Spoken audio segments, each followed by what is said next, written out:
Hello and welcome to Psychological Insights. Today's topic is disinformation, where it comes from and how to confront it. What a topical topic this is, given that we're living in an era of fake news. I mean, is there such an era? Is there a news era indeed? Today, we'll be speaking to Dr. Robert Ham. He's a psychologist and an expert in all things psychological and misinformation.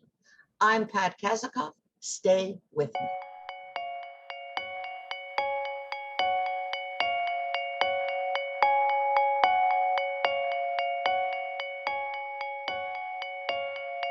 Hello, Dr. Ham.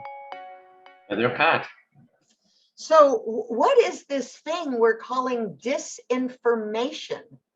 I mean, what a topical topic you have. I mean, you are in the era.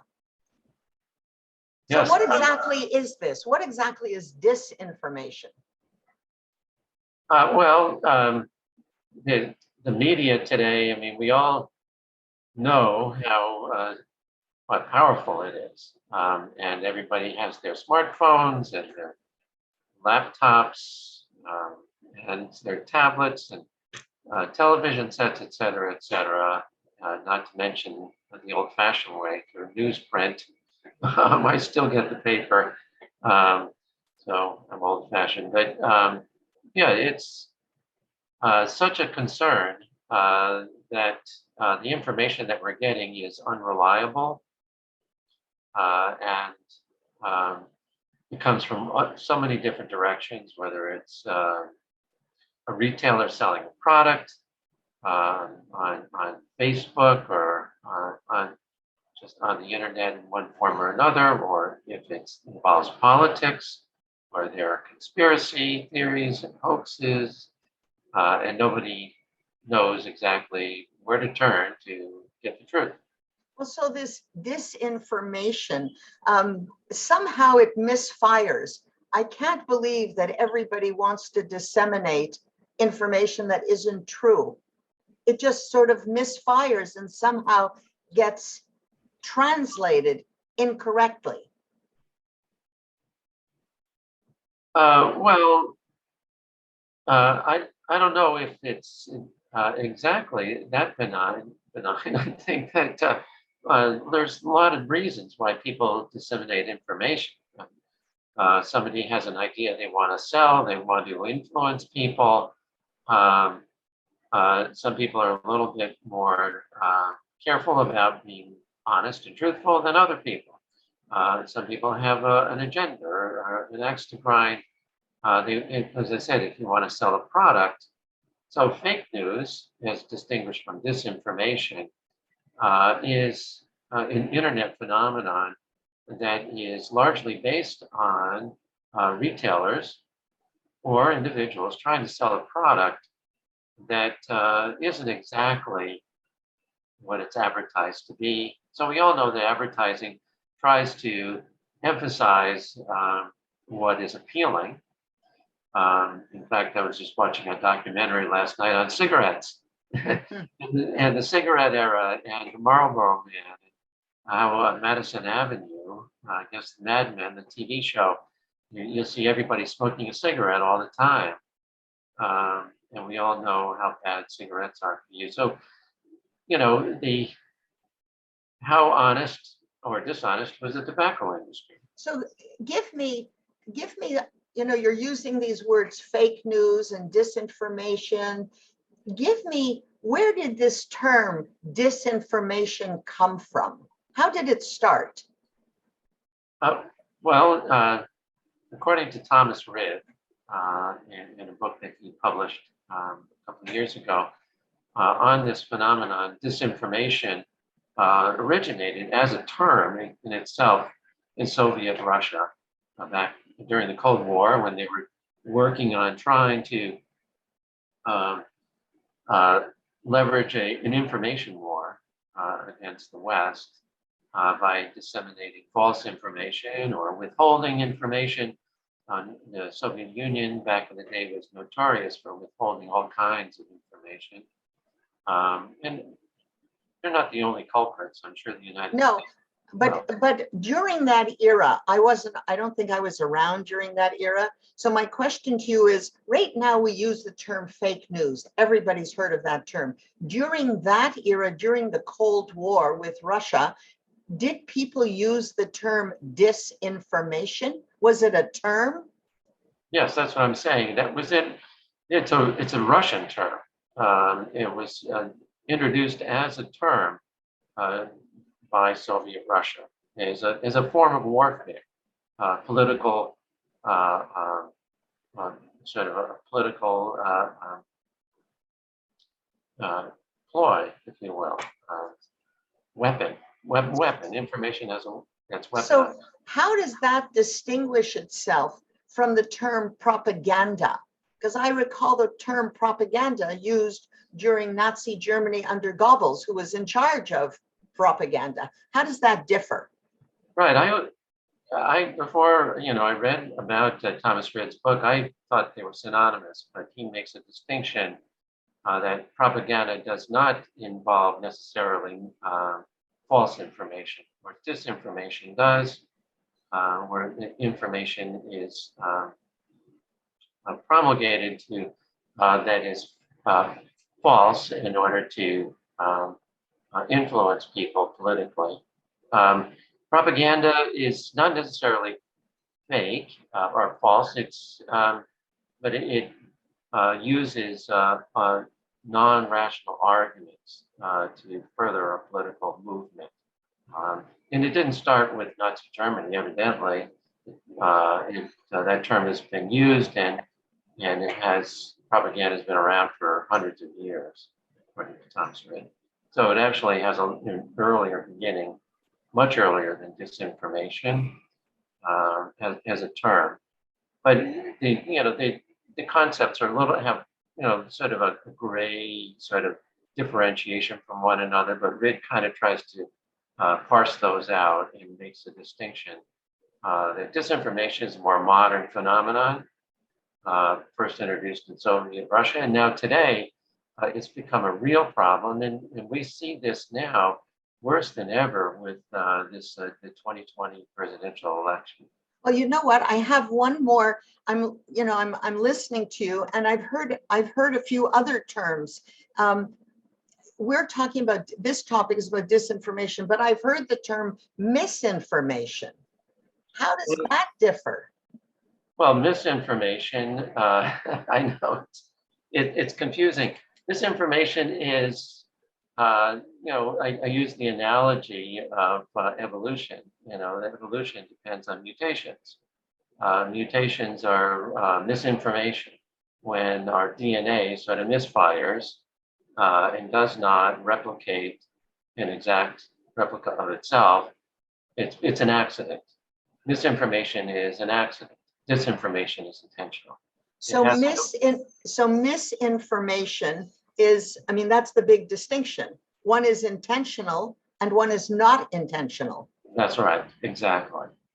Okay, so we fast forward to today's era, and we're now in, which I mentioned at the opening, we're now in the era of fake news. How does that play into all this? What's the differentiating factor in fake news? Well, according to Thomas Reid, again, he makes this distinction that fake news has to do with information that is promulgated out there that distorts reality. It isn't doesn't have a political motivation behind it. It pertains to retailers advertising products, such as saying, "Oh, take this vitamin because it's been shown to cure cancer," and there's no evidence to support that. That's fake news. That's Uh, fake news. yeah, or hoax. Some kind of false information that presents itself as a fact, but it's non-political. It has a social origin to it. People are trying to start some kind of crazy idea. They start conspiracy theories. Somebody, has some kind of malicious intention is trying to malign somebody or a political movement,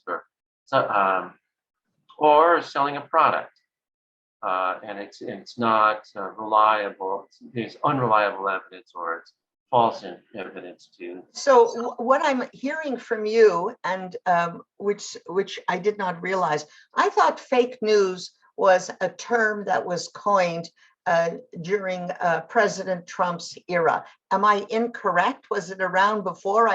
He just popularized the term? Yes and yes. Yes and yes. Yes. Explain the second yes to me.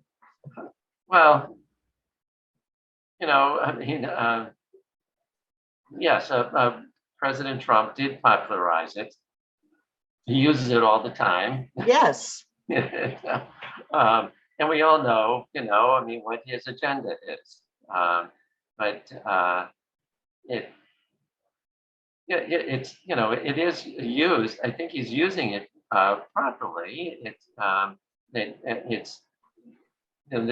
He's saying that the information that we're getting from news media, which he has,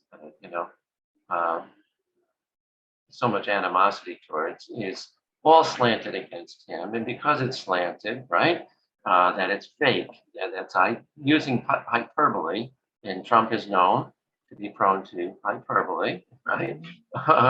So he's using this term rather loosely, but yeah, I could see how it does fit, regardless of whether it's accurate or not. Well, you just mentioned the word hyperbole, and it just brought something else to mind. When a person confuses logic with cognitive biases, that is disinformation, is it not?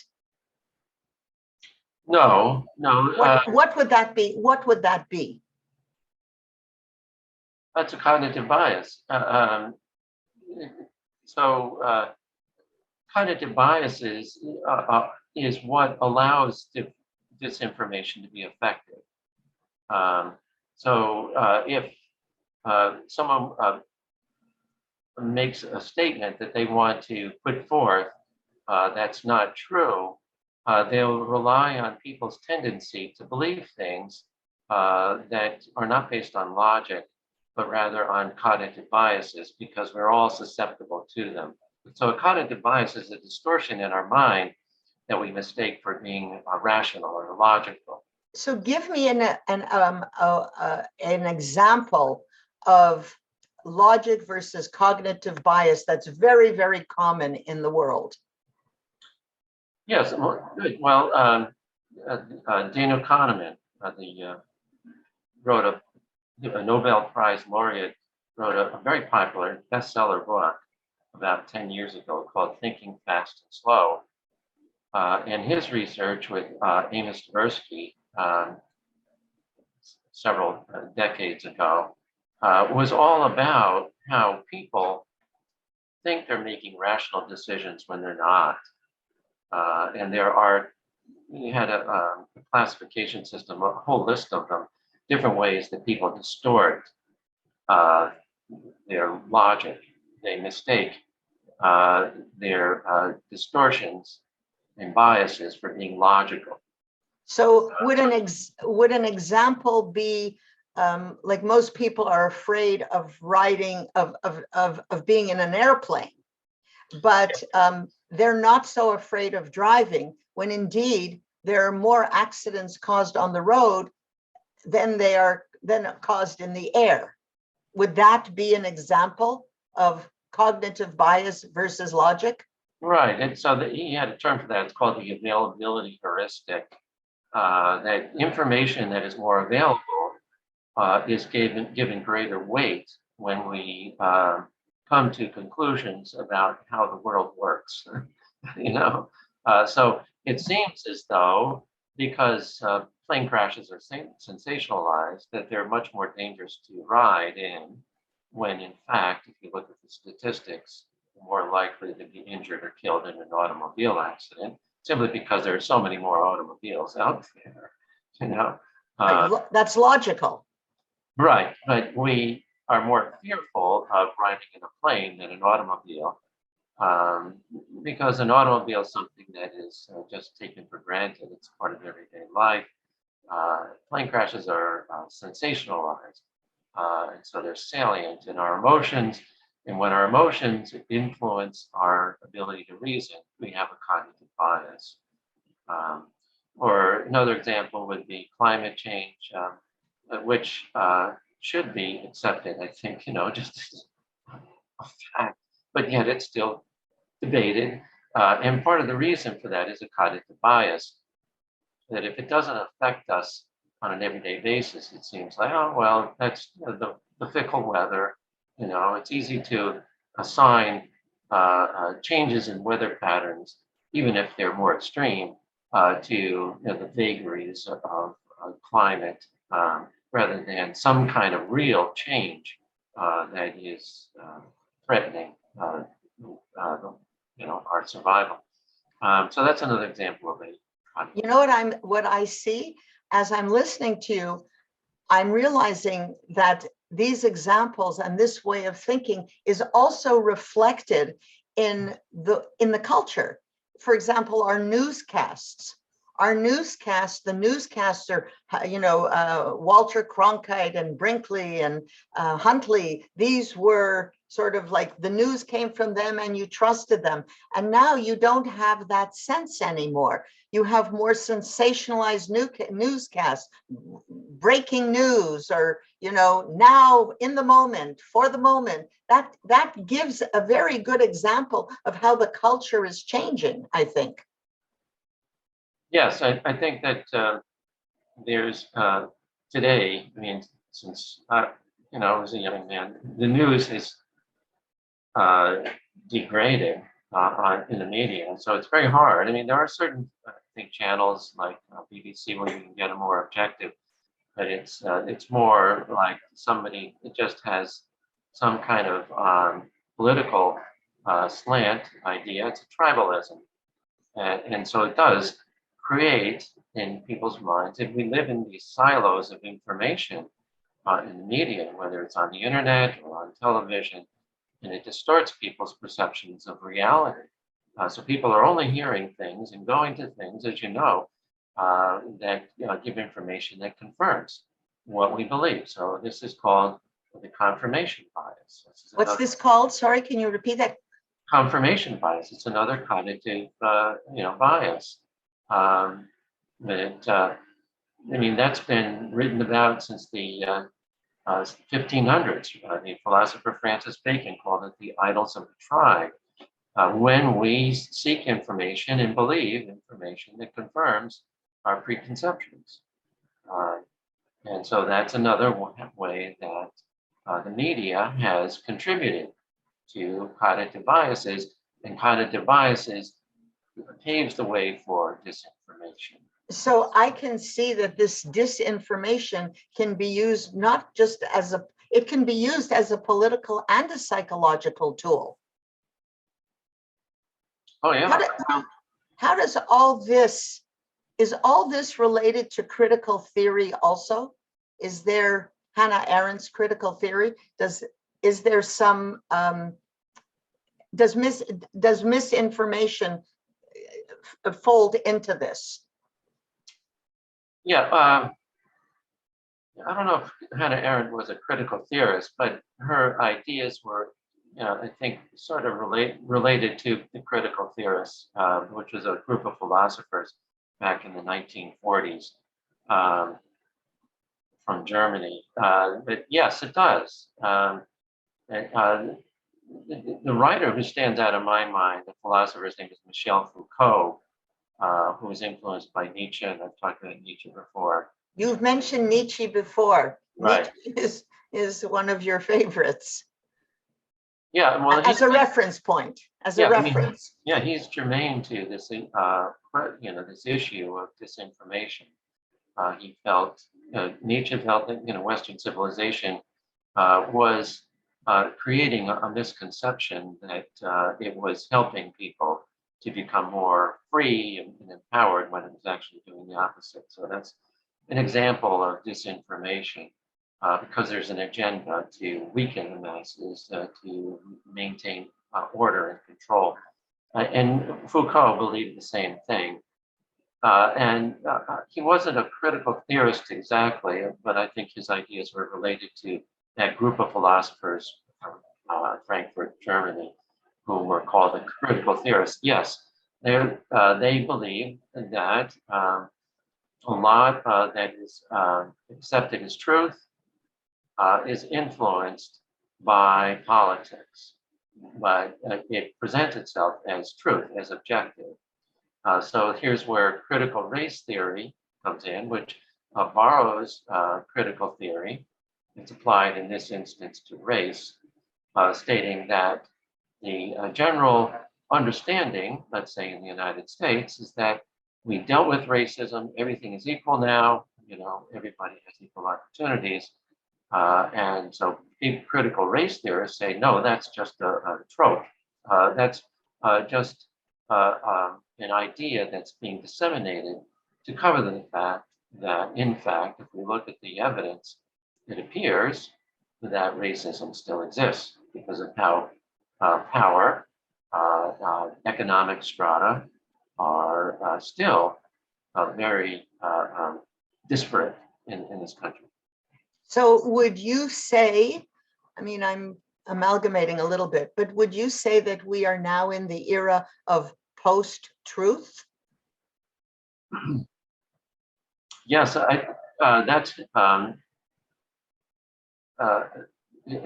Arendt concept that totalitarianism thrives on a sort of undermining beliefs, our ability to reason for ourselves, to establish a foundation that we can rely on as being truthful, by causing a lot of skepticism about our sources of truth.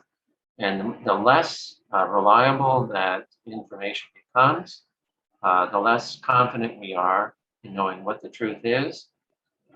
So where that creates a danger for us is that then everyone starts to believe what they want to believe.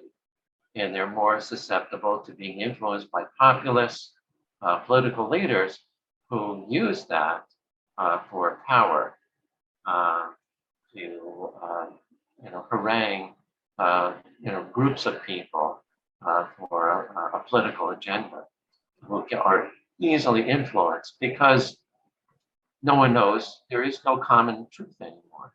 Truth, we want it to be relatively shared, right? We can't live in a world where everybody has their own truth. Everybody goes, by their own belief systems. It has to be a commonality in order for us to live in a civilized world. So what is the solution? What do we do to just everyday living? What do we do to conquer this disinformation? What does a person do? Well, I think that it really is a challenge, because once people believe that they have the truth, it's nearly impossible to disabuse them of that belief, because it becomes part of your identity. Someone wrote an article recently in the New York Times was it the Times, or no, I think it was in a news feed, maybe it was the Atlantic, on this topic, who said that they believe that a lot of the divisiveness in the United States is a function of how disinformation has caused these silos of belief systems that are so difficult to dislodge, partly because once a person takes on a belief system, it becomes a part of their identity, and they protect it with their life. So it becomes almost like a life and death situation to try to disabuse someone of their beliefs. So to challenge them, someone who we believe is sort of navigating under false information, is a very tricky thing, very difficult. So perhaps you shouldn't try to disabuse them of their beliefs. Perhaps there has to be another strategy. Yeah, well, I mean, ultimately, that would be our agenda, to try to challenge disinformation, especially when we believe that it's very destructive, of course. But in order to do that, we have to take an indirect route. Instead of attacking their ideas, or certainly not attacking them, which would be disastrous, of course, but to attack their ideas often only it will elicit more resistance and animosity. So if you are dealing with someone who disagrees with you on things that you feel very strongly is based on false information, uh, to listen to what they have to say, ask them what their reasoning is, what are their sources, to question the logic that they're using and the evidence that they're basing their beliefs on. And so to dismantle it in that way without endeavoring to change their minds. What I'm hearing from you is don't attack them, just question what their beliefs are based on, but don't attack them. That's what I'm hearing from you. Or don't attack their ideas either. That a full frontal attack, whether it's ad hominem or it's directed to their belief systems, is likely to elicit an even more vehement reaction that will entrench rather than dislodge their willingness to consider another way of looking at things. So you make it, an impersonal thing. So since, as I said, people, they identify with their beliefs, with their lives. And so you instead question what are the foundations and their logic of their reasoning and the evidence where they're coming, where they're getting their facts from. Let them formulate their own conclusions. Well, I'm listening to you and it makes a lot of sense, but it exhausts me to think that that's the way to do it.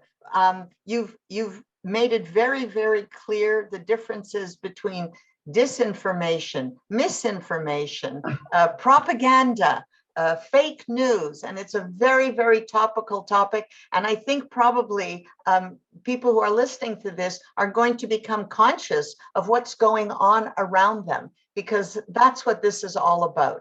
It's about what's happening in the world. So thank you very much, Dr. Ham. Once again, you really hit the nail on the head as far as topical is concerned. And I'm going to look forward to next month's topic. Thank you, Dr. Ham.